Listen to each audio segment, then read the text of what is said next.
how do you mean the rolling or moving average? First of all, what is average? You know what is average? What is moving average? If you heard about the stock market guys, right? They use this term. In the stock market, they use this term more frequently. Moving average, rolling average, right? Moving average is an average that moves. Very simple. In the interview, they ask you what is moving. In the case of moving average, the average that moves. That is what called as a moving average. For example, in the case of stock market, this is your daily closing prices, 11, 12, 13, 14, 15, 16. If I ask you what is the average, you can add all the values divided by 7, right? That is the one will give you the average. But what is so big deal? Somebody is asking you, give me 5 days simple moving average.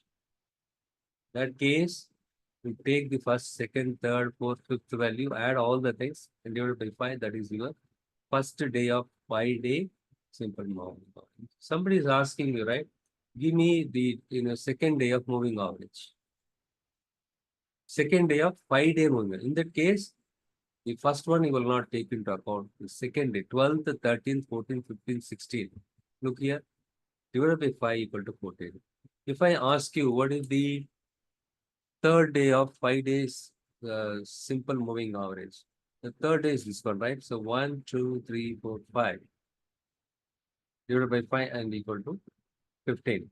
Okay, this is what the first day of 5 days simple moving average. 13, second day of 5 days simple moving average. 14, third day of 5 days simple moving average. 15, right? So now let us jump into Power BI desktop and see how it works, how to implement that. I just go to the rolling average.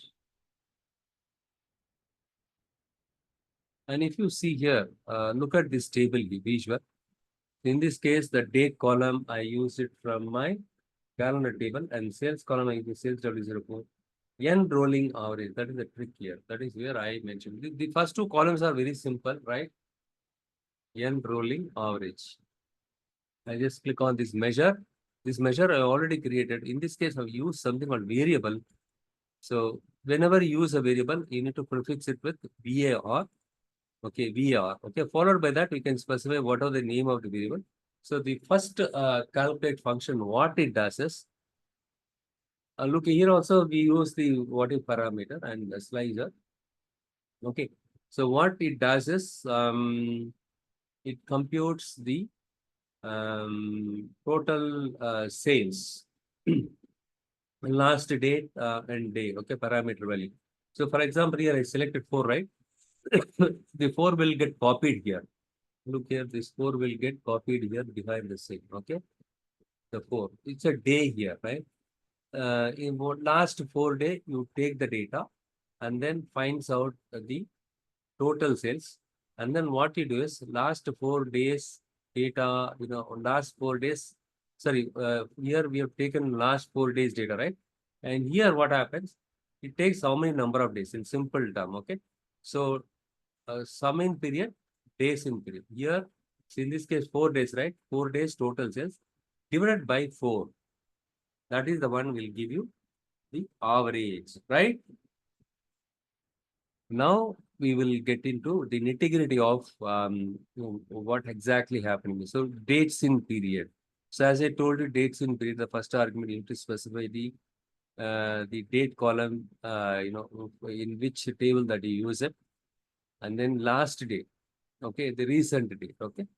So this is the one you need to specify, and then the third thing is, right, you can specify the interval value. So here 4.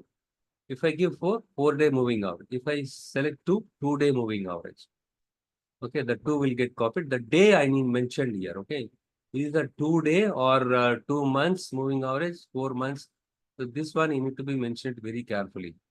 So this variable sum in period will have the sum of sales for the 4 days, and then the second variable days in period will have 4 days here. Okay, how many days are there here? That is the one it will return.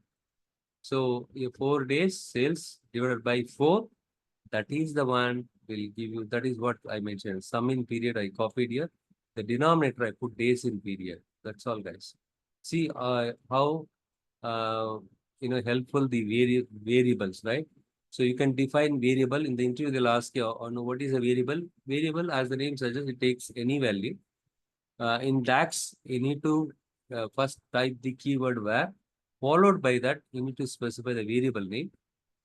Okay, and then the right side of the equal sign, you can specify whatever the function that you want. And then importantly, whenever you use variable, you need to return. So followed by the return, what I did, the output of this variable, right? The output of this expression gets stored here. Sum in period, the output of this one, days in period, right? So the right side of this one will get stored here. So that is what is happening. It adds 4 days value, sales, divided by 4. Solve this. And we will test it now. And here what I do is, instead of 4, I just, I just slide it to 2 so that we can make our analysis very simple. Look here. First day sales is, sales was 528. Second day sales is 314, right? And here, if you add these two values, how much you will get? So here, how much I mentioned 2. That means 2 days moving average. So 838.42, right? 842 divided by 2, 421 is doing perfect job, right? 421. It displays correctly here, 421. Similarly, it goes to the next record and then it adds this one. So 3,000, almost 4,000, right? 4,000, 4,000 plus 300, yeah, 4,312 or something like that, divided by 2. 2,150. If you add these two things, how much you'll get? 4,312, correct. So, and then when it goes to this record, third record, this value and this value will get added together, and then it will give you the moving average year. Okay. Fine. So when it comes to first row, we don't have any other data available previously because we started the business only on 1st January. So, in this case, you have selected 2 here. What happens? The present record and the next record, right? So it will add these two values, moving average. And then it displays the average here. And then when it comes to this record, right? This record, these two will get added and then divided by 2, that is the one you get. When it comes to this one, these two will get added together and divided by 2, that is how you will get it. That is what moving average. So what are the steps involved? Create a slicer. From the calendar date table, I just drag and drop the month here, and then the parameter, I explained a while back how to create a parameter. The initial value 2 I mentioned, maximum value, so increment by 2, maximum value was 16, okay? And then I just created a measure called n rolling average. We call it here, I have created 2 variables, sum in period and days in period. The sum in period will have whatever the number of days that I selected, 2 here, 2 days, the total sales will get computed. And then here, how many days are there? Days in period, 2 days. So here the total sales, so here how much? 28, 38, 40, 842 will be there. Here 2 will be there. 842 divided by 2, 421. That's all, guys. This is the one, that's the trick. The same thing, I just copy pasted in the visual. Okay, so in this case, I've used the column chart. So you can see here, okay, this is the one is sales and enrolling average. Okay, on this specific date, what is the sales and what is the moving average? You can see both average as well as moving average. You can see it here. That's all, guys. This is what moving average or rolling average. Both the terms are same. Any questions so far?